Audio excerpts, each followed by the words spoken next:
women's capacity is really is in herself, not and the way we need to support women's case and the question of women, it's not only by looking at her as a subordinate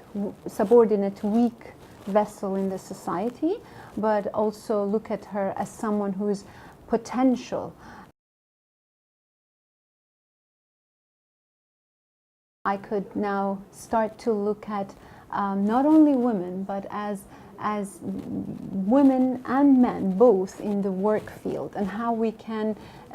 develop them together as two wings of one bird, and where we can look at it as complementing each other, rather than looking at a woman's case as a case that we need to empower her against men, which is something I always laugh about, because a lot of people feel threatened by this concept. Women don't like it themselves, but we don't need to look at that question in that angle. We'll rather look at it as how beautifully they can work in the society together and achieve what is best for their whole social environment, which consists of man and women. And always what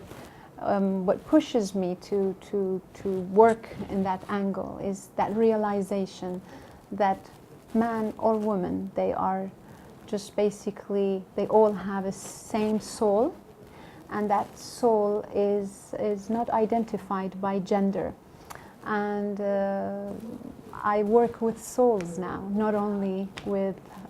let's say, only with women.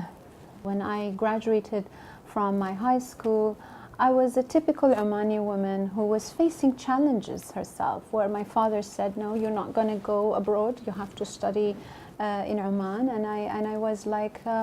okay, but it's not the specialization that I like. So I had to get into SQU, but I would say it also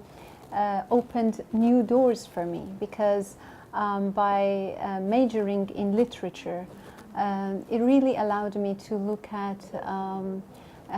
let's say, things critically, analytically, and understand the human character, as you would look into the characters in fiction. At the same time, you see life is just about different stories, and you understand people better.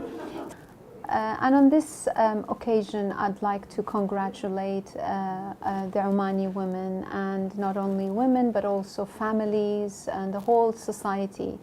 as this day is just a symbol to remind us of how we are working together to achieve a better future.